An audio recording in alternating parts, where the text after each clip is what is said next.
Bon, les gars, je suis debout comme ça parce que si je reste assis ici, là, peut-être que vous n'aimez pas voir la vidéo, c'est peut-être que vous allez seulement entendre que je suis à l'hôpital. Donc, bon, le Cameroun qui perd encore une fois 3-1 contre le Sénégal. Aujourd'hui, je vais quand même essayer de faire un débrief proprement dit. Je ne vais pas me mettre à insulter tout le monde, je suis fatigué de faire ça. J'ai dit dans la dernière vidéo que j'étais fatigué. Donc, on va essayer de faire un débrief un peu réfléchi, un peu construit. N'oubliez pas bien sûr de vous abonner, liker la vidéo, tout le blabla. On passe directement au débrief. Bon, déjà, hier, je n'ai pas pu regarder les matchs, c'était mon anniversaire. Donc, j'ai regardé les matchs, mais je n'ai pas compris grand chose. Donc, j'ai préféré ne pas associer le débrief. Si vous voulez me souhaiter joyeux anniversaire, faites-le en commentaire. Mais bon, on passe directement au débrief. Cameroun, Sénégal. J'ai dit Cameroun 3, Sénégal 1 dans l'intro. Moi, j'aime me mentir. Bref. Cameroun 1, Sénégal 3. Je commence sur où? Regardons d'abord la formation. Parce que j'ai dit qu'on va faire un vrai débrief. Regardons la formation. Bon, on avait d'abord Onana au goal. Je ne sais pas pourquoi Rigobert Song nous met Onana au goal alors qu'Onana a refusé de venir jouer avec nous pour aller encaisser 2 buts contre United. Je ne comprends pas le pays, c'est pourquoi on met Onana au goal. Mais continuons. On avait Enzo Tchatcho latéral, Christopher Wo, Jean-Charles Castelletto, nous, Tolo qui est revenu titulaire. On avait au milieu Olivier Kemen, Ivan Neyou, Zambo Anguissa et en attaque. À gauche, on avait encore Nkoudou, au milieu Magri et Ngama Le sur l'autre côté. Bon, je commence avec qui? Comme j'ai d'abord dit, Onana, on ne sait pas pourquoi on le rappelle dans notre pays. Onana a refusé de venir jouer notre match d'ouverture parce qu'il a estimé que le match de United contre Tottenham était plus important. Tu le mets encore au stade pour faire quoi? Donc je pense qu'avant toute chose dans les sports, là, avant toute chose, avant de reconnaître le talent qu'un joueur a, il faut voir le respect qu'il a pour lui-même et pour son pays.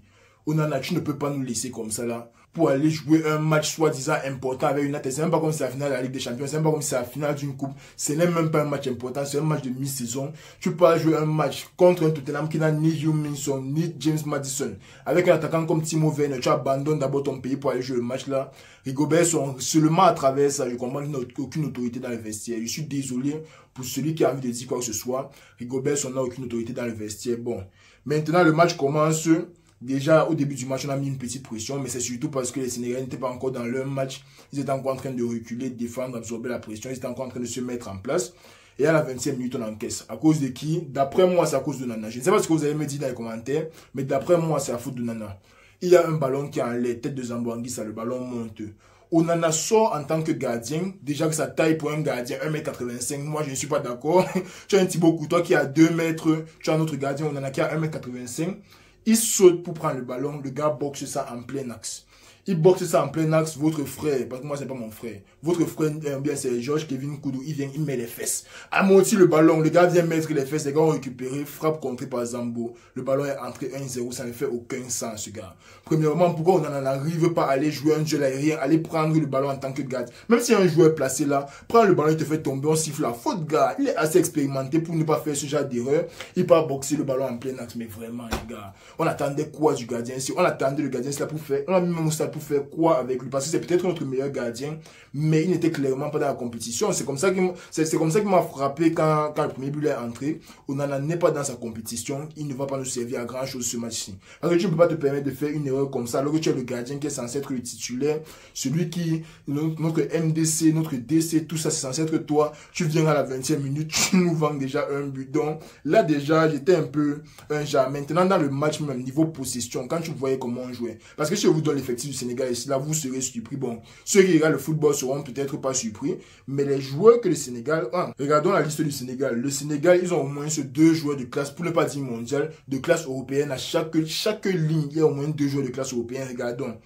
Défense, Edouard Mendy au goal, il a joué à Chelsea, il a gagné la Ligue des Champions. Kalidou Koulibaly, Abou Diallo, parisien joueur de Chelsea, ancien parisien peut-être, ancien joueur de Chelsea, mais ce sont les joueurs de classe mondiale. Crépin Diatta, joueur de classe mondiale. Pape Matassa, peut-être qu'il n'est pas le meilleur joueur en Europe, avec Pape Gueye, peut-être qu'ils ne sont pas les meilleurs joueurs en Europe, mais quand on les met dans leur club, ils sont influents, ce sont les gars qui jouent, ils ont les corones, comme Simeone aime souvent dire, ils ont les corones, ils jouent avec les couilles. On a Lamine Camara, l'un des meilleurs talents en Afrique cette année-là. En attaque, alors n'en parlons pas. Ismaïla Sarr, Sadio Mané, donc le Sénégal Sénégal, c'est une équipe qui a non seulement les bons joueurs, mais dans la possession, façon les gars jouer au football. Tu sais que les gars se comprennent. Je t'ai dit ça ici dans une vidéo, je sais pas si c'était dans ma première vidéo sur le Cameroun, que arriver contre les Sénégalais, ça ne sera pas ce que les Guinéens faisaient là. Le Sénégal, c'est une équipe bien posée, bien construite, bien réfléchie, une équipe qui sait jouer ensemble, une équipe qui sait garder la position de balle, une équipe qui sait construire le football. Parce que ce n'est pas seulement question de garder le ballon, ne rien faire avec. Il s'agirait de construire le ballon. Quand tu regardes la position que le Cameroun a, la position que le Sénégal a, on joue la même chose chaque jour. Je me suis à plein fatigué ici là. Avec on en a l'eau, c'était encore trop grave. Avec on en a, il n'a même pas besoin d'envoyer le ballon au défenseur. Il pose le ballon, il sort de la surface, il jette ça sur le coude. On en a un coude, on quel contrat dans l'équipe-ci. Tous les dégagements de Nana, c'est sur. Il dégage d'abord pourquoi, man. À part ça même, tu vois quand on a le ballon même en défense, tu vois parfois Zambo, c'est le joueur le plus reculé. Il est entre les deux DC, il est là, il essaye de gérer. Le gars qu'on appelle Neyou là, avec son frère Olivier Kemen, les gars sont perdus. Les gars n'arrivent pas à se placer dans les bons espaces pour faire avancer le ballon. Il y avait littéralement un ballon là où Zambo était ici là. Les deux DC sont placés là. Neyou était là derrière le buteur adverse. Il était placé là avant le milieu de terrain. Il attendait le ballon. Tu attends qui, mon ami? Tu attends qui? Projection de latéraux. Ça a passé à la deuxième mi-temps qu'ils ont commencé à penser à se projeter. Toute la première mi-temps, au moment où Crépin Zata a même commencé à avancer, tu vois que c'est un coup de pied pas jouer latéral. Le milieu de terrain vide. Olivier Kemen, je peux compter le nombre de ballons qu'il a touché sur le match là. Peut-être que, bon, j'ai m'insulté un coup de haine. Mais Kemen, c'était probablement notre joueur le plus nul sur le match. Je ne vais pas vous mentir. Je ne peux pas savoir quand il a touché le ballon. Il n'a pas eu une action influente dans le match. Même les sorties de balle n'étaient pas là. Peut-être qu'on a levé défensivement pour le mettre un peu plus au milieu parce que la dernière fois, il a vendu défensivement. Mais gars, dans le milieu, il ne sert encore plus à rien, Rigobert Song. Je ne sais pas ce qu'on doit faire au père qu'on appelle Rigobert Song là pour qu'il nous mette les joueurs performants au stade. Olivier Kemen, en ce moment, c'est l'un de nos joueurs les plus nuls sur le stade avec son frère Nkoudou. Ce sont les joueurs les plus nuls sur le stade. Maintenant même, la première mi-temps est passée. On sait déjà qu'on est nul. On espère qu'on aura la chance de tout ça. Arrivé en deuxième mi-temps, je vois Nkoudou être plus dans l'entre-jeu. Ok, ça fait plaisir. Mais il faut quoi? Quand Nkoudou touche le ballon, tout le monde, toute la nation sait ce qu'il va faire. Tout le stade. C'est que Nkoudou va pousser le ballon sur son pied gauche. Peut-être, il a deux trucs. Soit il pousse le ballon sur son pied gauche, il centre. Soit il pousse le ballon juste sur son pied gauche. Il essaie de recouper. Après, il centre. Nkoudou ne joue absolument rien. Moi, j'aurais préféré un Togo Kambi. J'aurais préféré un Togo Kambi qui parfois peut essayer de déstabiliser. Parfois peut essayer de jouer le ballon au pied pour actuellement dribbler le joueur. Parce que un crochet et la course, ce n'est pas le dribble. Un Togo Kambi qui aurait été plus présent dans la surface sur les centres-têtes. Parce qu'en fin de compte, notre jeu, ce sont les centres-têtes. Si ce n'est pas Togo Kambi qui centre, c'est que c'est un Gamal qui centre. Donc, si c'est un Gamal qui centre, au moins ayant un Togo Kambi dans la surface présent pour pouvoir mettre les dernières têtes là. Moi, je ne comprends pas pourquoi Togo Kambi ne joue pas le match si, honnêtement.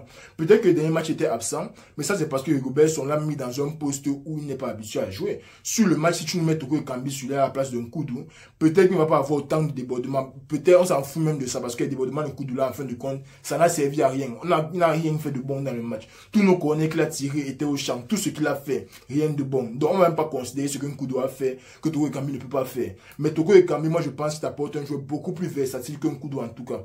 Peut-être qu'il n'est pas aussi rapide, peut-être qu'il n'a pas la même gestion et tout.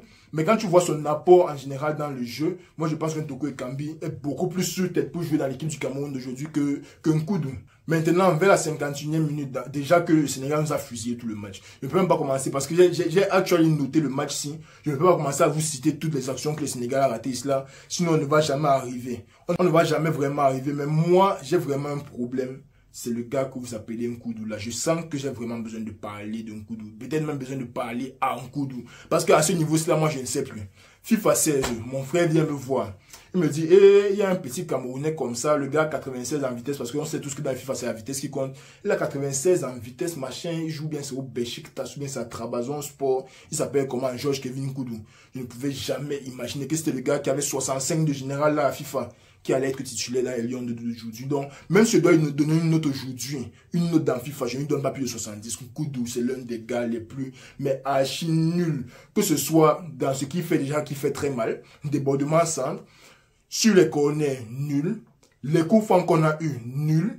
Il y a encore quoi? Défensivement, nul. Parce que je ne sais pas quel travail Nkoudou allait faire en défense là-bas que nous ne pouvions pas faire. Tu pouvais simplement ramener le 17 qui a les locks là. J'ai oublié son nom, Chato. Tu pouvais simplement le ramener un peu en défense pour permettre à nous Tolo de monter sur Crépin. Diatta n'a pas besoin de faire descendre un coup jusqu'en latéral, laissant le côté la vie, sachant que c'est notre seul côté où on peut attaquer, parce que Ngamalu lui-même, un autre fou complètement dans le match. Je n'ai pas vu Ngamalu une seule minute dans le match-ci. Vraiment, c'est grave, les gars. C'est grave, parce que quand tu vois comment le Sénégal joue, quand tu vois comment les gars posent le ballon, tu as envie d'être sénégalais, tu sens la fierté, donc tu sens la joie seulement dans la façon dont ils jouent le ballon. C'est presque le Joga Bonito. C'est presque le Joga Bonito qui nous ont sorti. Ils ont un joueur de classe mondiale comme Sadio Mané qui peut arriver changer le match à lui tout seul. Les déplacements qu'il nous a fait aujourd'hui, je ne sais pas si c'est Tchato qui était notre latéral, mais Sadio Mané l'a tellement maltraité aujourd'hui. Il faisait pitié, gars. Mieux un Castelletto là-bas. C'est vrai que Castelletto, c'est pas son poste, mais mieux un Castelletto là-bas que le petit qu'on a mis là-bas. Sadio Mané, il lui a donné les frissons, man. Il lui a donné les frissons. Après, il vient encore planter son but à la fin. But sur lequel Onana aurait pu ou ne pas faire quelque chose. Moi, je ne vais pas arguer sur ça. On sait que Onana a sorti sa part de disaster class. Mais bon, gars, quand tu regardes l'équipe du Sénégal, ça fait plaisir à voir. De notre équipe, moi, je vois qu'on a un seul bon joueur. C'est Castelletto.